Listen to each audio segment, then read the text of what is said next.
Alright y'all, welcome back to another episode of Abenz Fishing. If you guys are usuals of the channel, you've probably seen me fish around here before.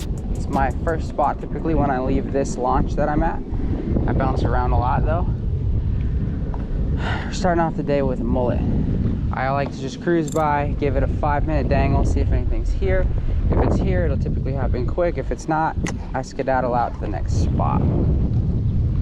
Plus, I'll rig up a mullet. I'll keep it in the well on the hook for the rest of the day, most of the time, just in case I happen to pass some giant feeding tarpon, giant feeding jack. I feel like I see a little snook on the wall. It's definitely not big enough to eat this bait, but I really can't tell.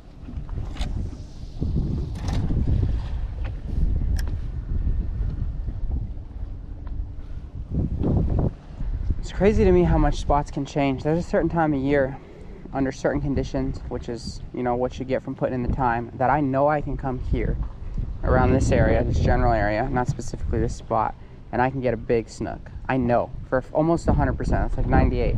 And then other times I just come around hoping that there's some fish around. And what I'm getting at is that it's crazy how much fish move, habits change, water temps change, forage changes, just so many different things go into understanding and learning a spot. And I think it's important to recognize that. That's also why, you know, the typical like fishing creator hate is, oh, you spot burn or this or that. I honestly, so much more goes into fishing a spot than knowing where it is. If it was as simple as knowing where it is, dude, people would catch so much more fish. But it has nothing to do with knowing where it is. That's the one small variable out of a ton of different circumstances that make you good at fishing and make a spot productive. It's when you go, what tide, what time, what moon phase, what bait, what line, where are you casting, what's your presentation like, where's the current sweeping. You know, there's just so many things, dude. So this is a perfect example of that. I'm gonna head out and go to the next spot, but anyways, normally this spot kills, and like I said, there's a certain time of year where I know I'm getting a fish here, and that time is not now. It's such a tough day, dude, such a tough day. Oh, I hope something big happens, man. I could use it.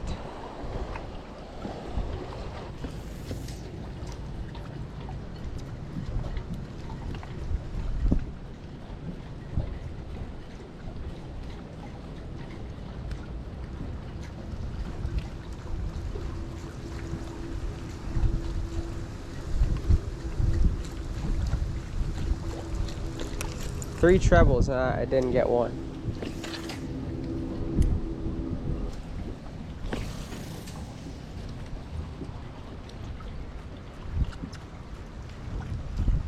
I'm so deep in there, guys. If I get a fish, I'm done.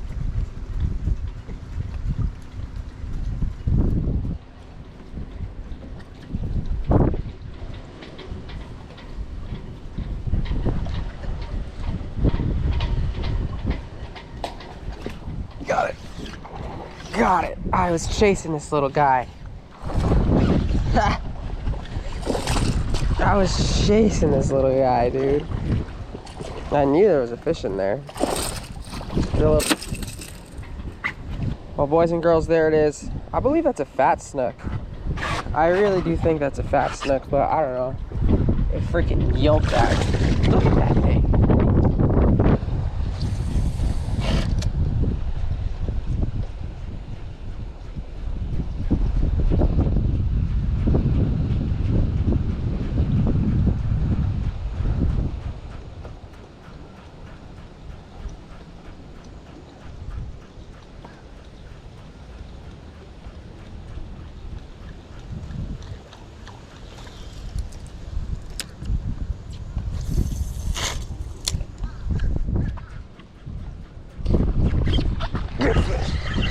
Good fish.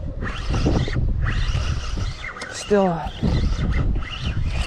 Oh, it's not that good. Ah, get in the boat.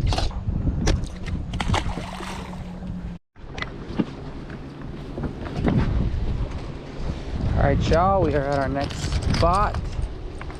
Once again, dude, it's just been such a tough day.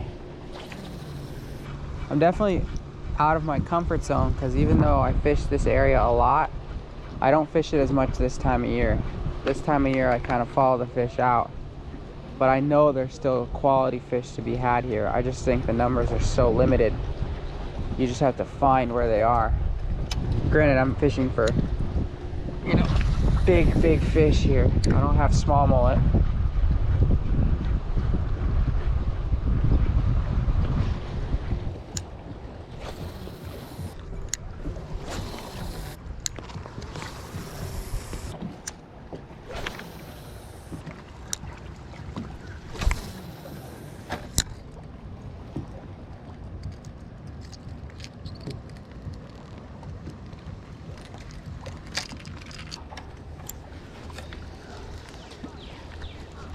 God, that was a giant.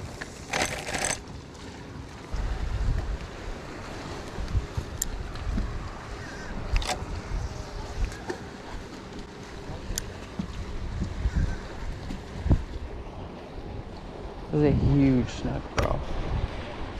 Huge snook.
Come on.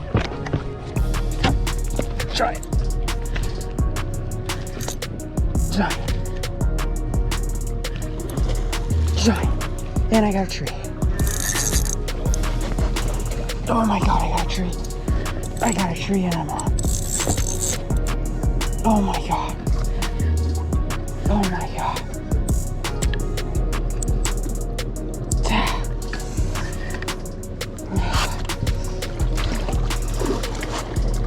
Oh my God.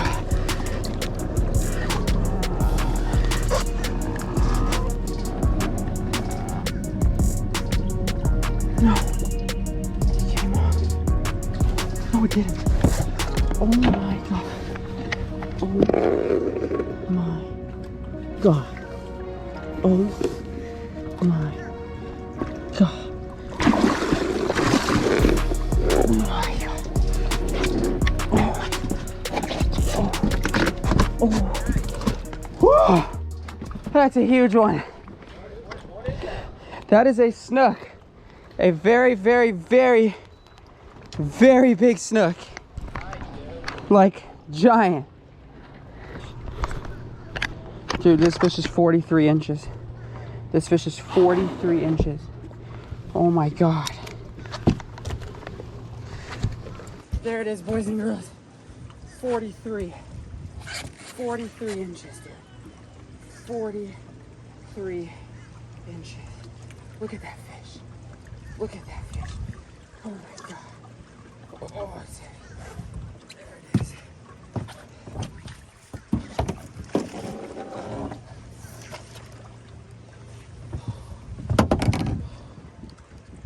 I'm trolling her to get her spunky, but look at this fish. 43 inches. I'm just trying to get her to go.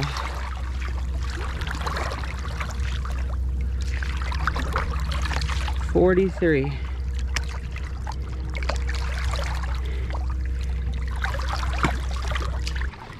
She's ready.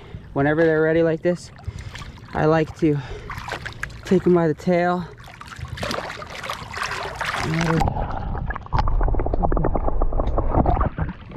Alright guys, that is it for today's video. Today was a perfect example of why I like to use whatever works. At least that's what I say. I am not strictly tied to artificial, strictly married to live bait. Whenever you use artificial, people will say, oh, you got to catch your own bait, you're not a man. If you use live bait, people will say, oh, it doesn't count if it's not artificial. If you free line fish, they'll say, oh, you should have weighted it or used this bait or done this. There's always somebody with a problem. I just do what works, and I spent the last 2 days 10 hours trying my hardest to get good fish on the spook. And while I got a lot of fish, you guys probably won't see a lot of them were rats. It was hard to weed out the small ones. And not only that, but the fish that I got today, that 43, I mean, that would have never happened with a spook today, just because of where I caught it. I'm not saying you can't get a 43 on a spook. You can. I've caught over 40s on artificial, but the cast could have never been made. He was deep under a dock that had no opening. It was a floating dock, and there was a tree there, and there were so many circumstances that just wouldn't have worked if it wasn't live bait. So I am super stoked to have had that catch for you. What a freaking crazy fish, and I cannot believe I caught it, and I caught the tree. If you guys like this content, please don't forget to drop a like, and please subscribe. It really helps me grow this channel, and it helps me continue to make content for you guys back home, which I really do enjoy doing. So please, if you could hit that subscribe button, it helps me out. Thank you so much for watching, and always remember to take one last cast. See you guys later.